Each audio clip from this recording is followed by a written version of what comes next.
विष्णु पुराण तृतीय अंश 11वां अध्याय गृहस्थ संबंधी सदाचार का वर्णन। सगर बोले, हे मुनि, मैंने गृहस्थ के सदाचारों को सुनना चाहता हूँ, जिनका आचरण करने से वह इहलोक और परलोक दोनों जगह पतित नहीं होता है। और वह बोले, हे पृथ्वीपाल, तुम सदाचार के लक्षण सुनो। सदाचारी पुरुष इहलोक और परलोक दोनों ही को जीत लेता है। सतत शब्द का अर्थ साधु है और साधु वही है जो दोष रहित हो। उस साधु पुरुष का जो आचरण होता है उसी को सदाचार कहते हैं। हे राजन, वक्ता और कर्ता सप्तर्षिगण, मनु एवं प्रजापति हैं। हे नृप, बुद्धिमान पुरुष स्वस्थ चित्त से ब्राह्म मुहूर्त में जगकर अपने धर्म और धर्म विरोधी अर्थ का चिंतन करे तथा जिसमें धर्म और अर्थ की क्षति ना हो ऐसे काम का भी चिंतन करे। इस प्रकार दुष्ट और अदुष्ट अनिष्ट की निवृत्ति के लिए अधर्म, अर्थ, काम इस त्रिवर्ग के प्रति सम्मान भाव रखना चाहिए। हे नृप, धर्म विरुद्ध अर्थ और काम दोनों का त्याग कर दे तथा ऐसे धर्म का भी आचरण न करे जो उत्तर काल में दुखमय अथवा समाज विरुद्ध हो। हे नरेश्वर, तदनंतर ब्राह्म्य मुहूर्त में उठकर प्रथम मूत्र त्याग करे। ग्राम से नैऋत्य कोण में जितनी दूर बाण जा सकता है उससे आगे बढ़कर अथवा अपने निवास स्थान से दूर जाकर मलमूत्र का त्याग करे। पैर धोया हुआ और जूठा जल अपने घर के आंगन में न डाले। अपनी या वृक्ष की छाया के ऊपर तथा गौ, सूर्य, अग्नि, वायु, गुरु और दुजातीय पुरुषों के सामने बुद्धिमान पुरुष कभी मलमूत्र त्याग ना करे। इसी प्रकार हे पुरुषर्व, जुते हुए खेत में, शस्य संपन्न भूमि में, गौओं के कोष्ठ में, जन समाज में, मार्ग के बीच में, नदी आदि तीर्थ स्थानों में, जल अथवा जलाशय के तट पर और शमशान में भी कभी ना मलमूत्र का त्याग करे। हे राजन, कोई विशेष आपत्ति ना हो तो प्राज्ञ पुरुष को चाहिए कि दिन के समय उत्तर मुख और रात्रि के समय दक्षिण मुख होकर मूत्र त्याग करे। मल त्याग के समय पृथ्वी को तिनके से और शरीर को वस्त्र से ढांप लें तथा उस स्थान पर अधिक समय तक ना रहें और ना कुछ बोलें। हे राजन, बॉबी की चूहों द्वारा बिल से निकाली हुई, जल के भीतर की शौच कर्म से बची हुई, घर के लीपन की चींटी आदि छोटे छोटे जीवों द्वारा निकाली हुई, हल से उखाड़ी हुई इन सब प्रकार की मृत्तिकाओं का शौच कर्म में कभी उपयोग ना करें। हे नृप, लिंग में 1 बार, गुदा में 3 बार, बाएं हाथ से 10 बार और दोनों हाथों में 7 बार मृत्तिका लगाने से शौच संपन्न होता है। तदनंतर गंध फैन रहित स्वच्छ जल से आचमन करें तथा फिर सावधानी पूर्वक बहुत सी मृत्तिका लें। उसे चरण शुद्धि करने के अनंतर फिर पैर धोकर 3 बार कुल्ला करें और 2 बार मुख धोवें। तत्पश्चात जल लेकर शिरोदेश में स्थित इंद्रिय, रंध्र, मूर्धा, बाहु, नाभि और हृदय को स्पर्श करें। फिर भली प्रकार स्नान करने के अनंतर केश सवारें और दर्पण, अंजन तथा दूर्वा आदि मांगलिक द्रव्यों का यथाविधि व्यवहार करें। तदनंतर हे पृथ्वीपते, अपने वर्ण धर्म के अनुसार आजीविका के लिए धनोपार्जन करें और श्रद्धापूर्वक यज्ञानुष्ठान करें। सोम संस्था, हविष संस्था और पाक संस्था इन सब धर्मों का आधार धन ही है। अतः मनुष्यों को धनोपार्जन का यत्न करना चाहिए। नित्य कर्मों के संपादन के लिए नदी, नद, तडाग, देवालयों की बावड़ी और पर्वतीय झरनों के में स्नान करना चाहिए अथवा कुएं से जल खींचकर उसके पास की भूमि पर स्नान करें। और यदि वहां भूमि पर स्नान करना संभव ना हो तो कुएं से खींचकर लाए हुए जल से घर ही में नहा लें। स्नान करने के अनंतर शुद्ध वस्त्र धारण कर देवता, ऋषिगण और पितृगण का उन्हीं के तीर्थों से तर्पण करें। देवता और ऋषियों के तर्पण के लिए 3-3 बार तथा प्रजापति के लिए 1 बार जल छोड़ें। हे पृथ्वीपते, पितृगण और पितामहों की प्रसन्नता के लिए 3 बार जल छोड़ें तथा इसी प्रकार प्रपितामहों को भी संतुष्ट करें एवं मातामह, नाना और उनके पिता तथा उनके पितामह को भी सावधानी पूर्वक पितृतीर्थ से जलदान करें। अब काम्य तर्पण का वर्णन करता हूँ, श्रवण करो। यह जल माता के लिए हो तथा प्रमाता के लिए हो, यह वृद्धा प्रमाता के लिए हो, यह गुरु पत्नी को, यह गुरु को, यह मामा को, यह प्रिय मित्र को तथा यह राजा को प्राप्त हो। हे राजन, यह जपता हुआ समस्त भूतों के हित के लिए देवादि तर्पण करके अपनी इच्छानुसार अभिलक्षित संबंधी के लिए जलदान करे। देवादि तर्पण के समय इस प्रकार कहे। देव, असुर, यक्ष, नाग, गंधर्व, राक्षस, पिशाच, गुह्यक, सिद्ध, कूष्मांड, पशु, पक्षी, जलचर, स्थलचर और वायु, भक्षक आदि सभी प्रकार के जीव मेरे दिए हुए इस जल से तृप्त हों। जो प्राणी संपूर्ण नरकों में नाना प्रकार की यातनाएं भोग रहे हैं, उनकी तृप्ति के लिए मैं यह जलदान करता हूँ। जो मेरे बंधु अथवा अबंधु हैं तथा जो अन्य जन्मों में मेरे बंधु थे और भी जो मुझसे जल की इच्छा रखने वाले हैं, वे सब मेरे दिए हुए जल से परितृप्त हों। क्षुधा और तृष्णा से व्याकुल जीव कहीं भी क्यों ना हो, मेरा दिया हुआ यह एक तिलोदक उनको तृप्ति प्रदान करे। हे नृप, इस प्रकार मैंने तुमसे यह काम्य तर्पण का निरूपण किया, जिसके करने से मनुष्य सकल संसार को तृप्त कर देता है, और हे अनग, इससे उसे जगत की तृप्ति से होने वाला पुण्य प्राप्त होता है। इस प्रकार उपरोक्त जीवों को श्रद्धापूर्वक काम्य जल दान करने के अनंतर आचमन करे और फिर सूर्य देव को जलांजलि दे। उस समय इस प्रकार कहे। भगवान विवस्वान को नमस्कार है, जो वेद, वैद्य और विष्णु के तेजस स्वरूप हैं तथा जगत को उत्पन्न करने वाले हैं और अति पवित्र एवं कर्मों के साक्षी हैं। तदनंतर जलाभिषेक और पुण्य तथा धूपादि निवेदन करता हुआ ग्रहदेव और इष्ट देव का पूजन करे। हे नृप, फिर अपूर्व अग्निहोत्र करे।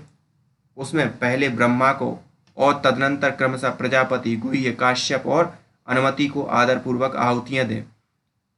उससे बचे हुए हव्य को पृथ्वी और मेष के उद्देश्य से उदक पात्र में धाता और विधाता के उद्देश्य से द्वार के दोनों ओर तथा ब्रह्मा के उद्देश्य से घर के मध्य में छोड़ दें। हे पुरुष व्राघ्र, अब मैं देवपालक गण की पूजा का वर्णन करता हूँ, श्रवण करो। बुद्धिमान पुरुष को चाहिए कि पूर्व, दक्षिण, पश्चिम और उत्तर दिशाओं में क्रमशः इंद्र, यम, वरुण और चंद्रमा के लिए उत्सृष्ट सामग्री से बलि प्रदान करें। पूर्व और उत्तर दिशाओं में धन्वंतरी के लिए बलि दें तथा इसके अनंतर बलिष देव कर्म करें। बलिष देव के समय वायव्य कोण में वायु को तथा अन्य समस्त दिशाओं में वायु एवं उन दिशाओं को बलि दें। इस प्रकार ब्रह्मा, अंतरिक्ष और सूर्य को भी उनकी दिशाओं के अनुसार बलि प्रदान करें। फिर हे नरेश्वर, विश्वदेव, विश्वभूतों, विश्वपतियों, पितरों और यक्षों के उद्देश्य बलि स्थान करें। तदनंतर बुद्धिमान व्यक्ति और अन्न लेकर पवित्र पृथ्वी पर समाहित चित्त से बैठकर स्वेच्छानुसार समस्त प्राणियों को बलि प्रदान करें। उस समय इस प्रकार कहें। देवता, मनुष्य, पशु, पक्षी, सिद्ध, यक्ष, सर्प, दैत्य, प्रेत, पिशाच, वृक्ष तथा और भी चींटी आदि कीट पतंग जो अपने कर्म बंधन से बने हुए क्षुधातुर होकर मेरे दिए हुए अन्न की इच्छा करते हैं, उन सब के लिए मैं यह अन्नदान करता हूँ। वे इससे परितृप्त और आनंदित हों जिनके माता पिता अथवा कोई और बंधु नहीं है तथा अन्य प्रस्तुत करने का साधन और अन्न भी नहीं है। उनकी तृप्ति के लिए पृथ्वी पर मैंने यह अन्न रखा है। वे इससे तृप्त होकर आनंदित हों। संपूर्ण प्राणी यह अन्न और मैं सभी विष्णु हैं, क्योंकि उनसे भिन्न और कुछ है नहीं। अतः मैं समस्त भूतों का शरीर रूप यह अन्न उनके पोषण के लिए दान करता हूँ।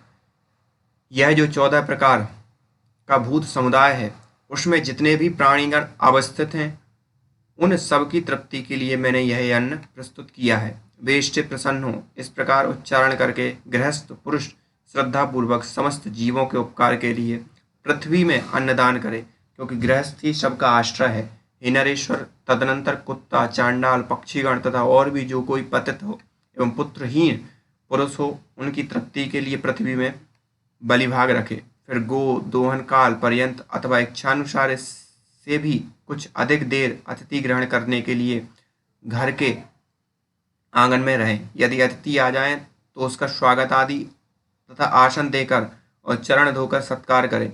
फिर श्रद्धापूर्वक भोजन कराकर मधुर वाणी से प्रश्नोत्तर करके तथा उसके जाने के समय पीछे पीछे जाकर उसको प्रसन्न करें।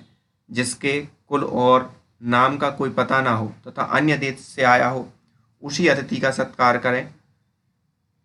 अपने ही गांव में रहने वाले पुरुष की अतिथि रूप से पूजा करना उचित नहीं है। जिसके पास कोई सामग्री ना हो, जिससे कोई संबंध ना हो, जिससे कुलशील का कोई पता ना हो और जो भोजन करना चाहता हो, उस अतिथि का सत्कार किए बिना भोजन करने से मनुष्य अधोगति को प्राप्त होता है। गृहस्थ पुरुष को चाहिए कि आए हुए अतिथि के अध्ययन, गोत्र, आचरण और कुल आदि के विषय में कुछ भी न पूछकर हिरण्यगर्भ बुद्धि से उसकी पूजा करें। हे नृप, अतिथि सत्कार के अनंतर अपने ही देश के एक और 5 याज्ञिक ब्राह्मण को, जिसके आचार और कुल आदि का ज्ञान हो, पितृगण के लिए भोजन करावे। हे भूपाल, मनुष्य यज्ञ की विधि से मनुष्येभ्यो हंतः इत मंत्रोच्चारण पूर्वक पहले ही निकाल कर अलग रखे हुए हंतकार नामक अन्न से उस श्रोत्रिय ब्राह्मण को भोजन करावे। इस प्रकार देवता, अतिथि और ब्राह्मणों को ये 3 भिक्षाएं देकर यदि सामर्थ्य हो तो परिव्राजक और ब्रह्मचारियों को भी बिना लौटाए हुए इच्छानुसार भिक्षा दें। 3 पहले तथा भिक्षुगण, ये चारों आतिथ्य कहलाते हैं। हे राजन, इन चारों का पूजन करने से मनुष्य समस्त पापों से मुक्त हो जाता है।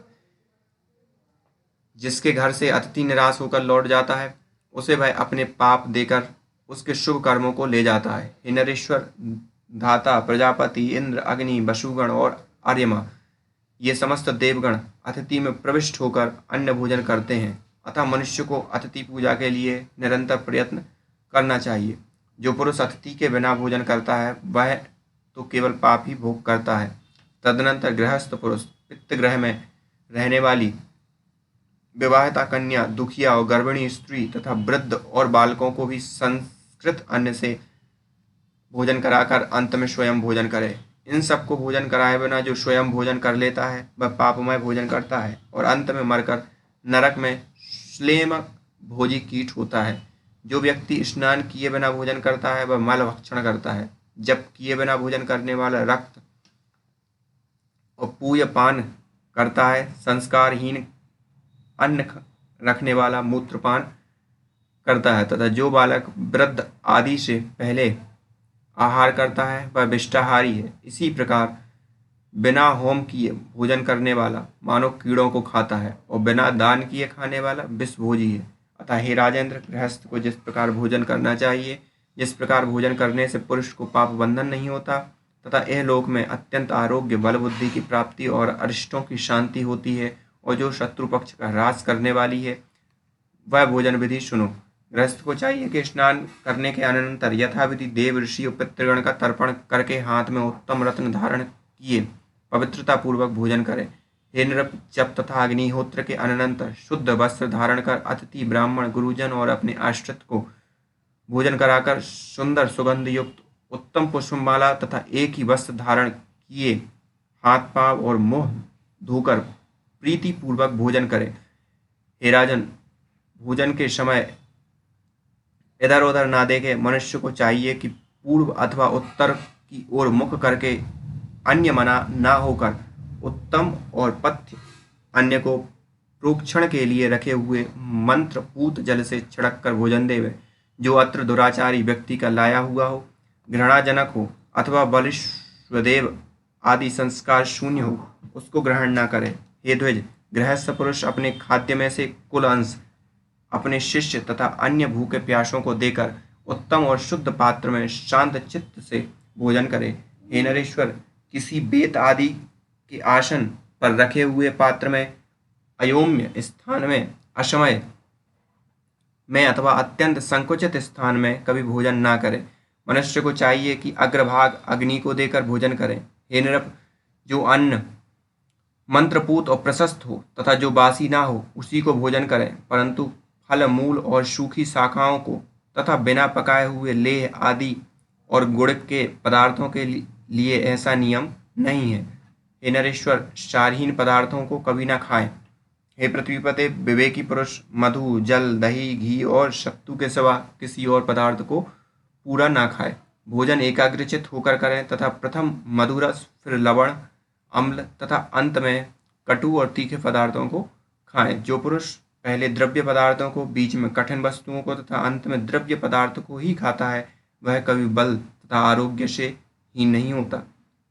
इस प्रकार वाणी का संयम करके अनिषिद्ध अन्न भोजन करें, अन्न की निंदा न करें, प्रथम 5 ग्रास अत्यंत मौन होकर ग्रहण करें, उनसे पंच प्राणों की तृप्ति होती है। भोजन के अनंतर भली प्रकार आचमन करें और फिर पूर्व या उत्तर की ओर मुख करके हाथों को उनके मूल देश तक धोकर विधि पूर्वक आचमन करें। तदनंतर स्वच्छ और शांत चित्त से आसन पर बैठकर अपने इष्ट देवों का चिंतन करें और इस प्रकार कहें, प्राणस्वरूप पवन से प्रज्वलित हुआ जठराग्नि आकाश के द्वारा अवकाश युक्त अन्न का परिपाक करें और फिर अन्न रस से मेरे शरीर के पार्थिव धातुओं को पुष्ट करें, जिससे मुझे सुख प्राप्त हो। यह अन्न मेरे शरीरस्थ पृथ्वी, जल, अग्नि और वायु का बल बढ़ाने वाला हो। इन चारों तत्वों के रूप में परिणत हुआ यह अन्न ही मुझे निरंतर सुख देने वाला हो। यह अन्न मेरे प्राण, अपान, समान, उदान और ब्यान की पुष्टि करे तथा मुझे भी निर्बाध सुख की प्राप्ति हो। मेरे खाए हुए संपूर्ण अन्न का अगस्ती नामक अग्नि, वड़वाल नामक परिपाक करे, मुझे उसके परिणाम से होने वाला सुख प्रदान करे और उससे मेरे शरीर को आरोग्यता प्राप्त हो। देह और इंद्रियों के अधिष्ठाता एकमात्र भगवान विष्णु ही प्रधान है। इस सत्य के बल से मेरा खाया हुआ समस्त अन्न परिपक्व होकर मुझे आरोग्यता प्रदान करे। भोजन करने वाला भोज्य, अत्र और उसका परिपाक, ये सब विष्णु ही हैं। इस सत्य भावना के बल से मेरा खाया हुआ यह अन्न पच जाए, ऐसा कहकर अपने उदर पर हाथ फेरे और सावधान होकर अधिक श्रम उत्पन्न न करने वाले कार्यों में लग जाए। शास्त्रों का अवलोकन और सन्मार्ग के अविरोधी विनोदों से शेष दिनों को व्यतीत करें और फिर सायंकाल के समय सावधान पूर्वक संध्योपासन करें। हे राजन, बुद्धिमान पुरुष को चाहिए कि सायंकाल के समय सूर्य के रहते हुए प्रातः काल तारागण के चमकते हुए ही भली प्रकार आचमनादि करके विधि पूर्वक संध्योपासन करे।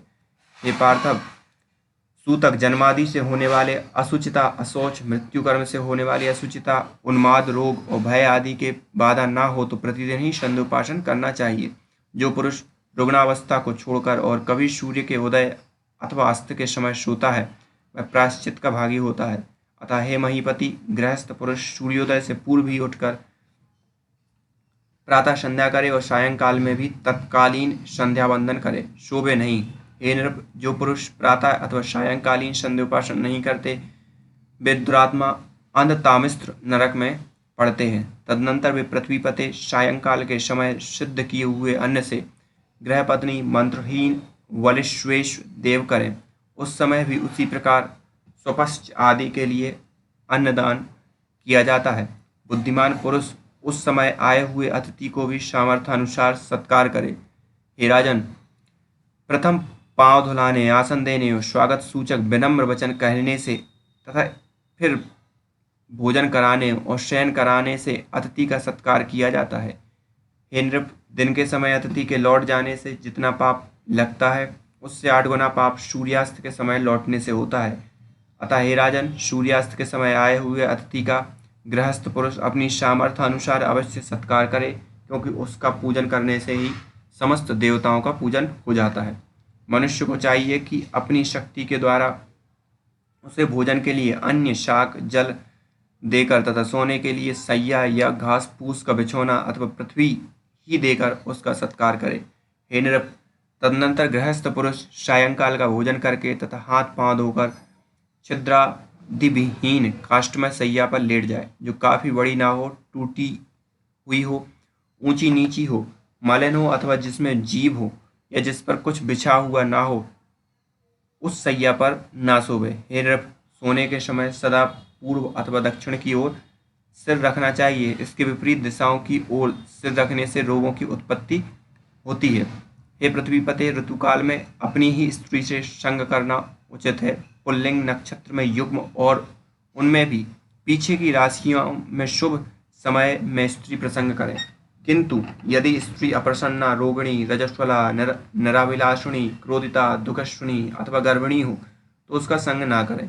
जो सीधे स्वभाव की ना हो, पराभिलाषिणी हो अथवा नराभिलाषिणी हो, क्षुधार्ता हो, अधिक भोजन किए हुए हो अथवा परस्त्री हो उसके साथ ना जाएं, और यदि अपने में ये दोष हों तो भी स्त्री गमन ना करें। पुरुष को उचित है कि स्नान करने से अनंतर माला और गंध धारण कर काम और अनुराग युक्त होकर स्त्री गमन करें। जिस समय अति भोजन किया हुआ अथवा क्षुधित हो उस समय भी प्रवृत्त ना हो। हे राजेंद्र, चतुर्दशी, अष्टमी, अमावस्या, पूर्णिमा और सूर्य की संक्रांति ये सब पर्व दिन हैं। इन पर्व दिनों में तैल, स्त्री अथवा मांस का भोग करने वाला पुरुष मरने पर विष्ठा और मूत्र से भरे हुए नरक में पड़ता है। संयमियों बुद्धिमान पुरुषों को इन समस्त पर्व दिनों में सच्छात्रवलोकन, देवोपासना, यज्ञानुष्ठान, ध्यान और जप आदि में लगे रहना चाहिए। गौ, छाग आदि अन्य योनियों से, अयोनियों से औषध प्रयोग से अथवा ब्राह्मण, देवता और गुरु के आश्रमों में भी कभी मैथुन ना करें। हे पृथ्वीपते, चैत्य वृक्ष के नीचे, आंगन में, तीर्थ में, पशुशाला में, चौराहे पर, शमशान में, उपवन में अथवा जल में भी मैथुन करना उचित नहीं है। हे राजन, पूर्वोक्त समस्त पर्व दिनों में प्रातः काल और सायंकाल में तथा मल मूत्र वेग के समय बुद्धिमान पुरुष मैथुन में प्रवृत्त ना हो। हे नृप, पर्व दिनों में स्त्री गमन करने से धन की हानि होती है, दिन में पाप होता है, पृथ्वी के करने से रोग होते हैं और जलाशय में स्त्री प्रसंग करने से अमंगल होता है। पर स्त्री तो वाणी से क्या मन से भी प्रसंग ना करें, क्योंकि उनसे मैथुन करने वालों की अस्थि बंधन भी नहीं होता, अर्थात उन्हें अस्थि शून्य कीटादि होना पड़ता है। पर स्त्री की आसक्ति पुरुष की इहलोक और परलोक दोनों जगह भय देने वाली है। इहलोक में उसकी आयु क्षीण हो जाती है और मरने पर वह नरक में जाता है। ऐसा जानकर बुद्धिमान पुरुष उपरोक्त दोषों से रहित अपनी स्त्री से ही ऋतुकाल में प्रसंग करे तथा उसकी विशेष अभिलाषा हो तो बिना ऋतुकाल भी गमन करे। इति श्री विष्णु पुराणे तृतीय अंशे एकादशो अध्याय।